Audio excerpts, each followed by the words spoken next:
Nakakatakot talaga ang naranasang lindol ni Jong Hilario, kasama ang kanyang asawa na si Maya at anak na si Zerina sa Osaka, Japan. Nangyari ito habang sila ay nandoon para sa kanilang bakasyon. Lumilindol.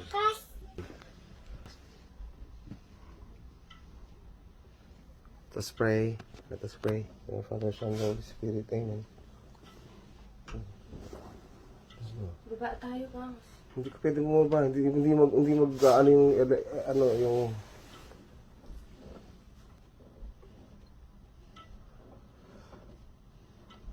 lakas.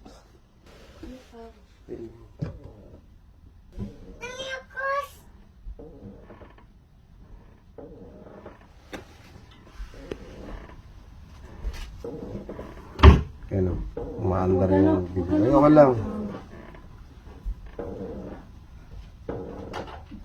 Rinig yung langit-ngit.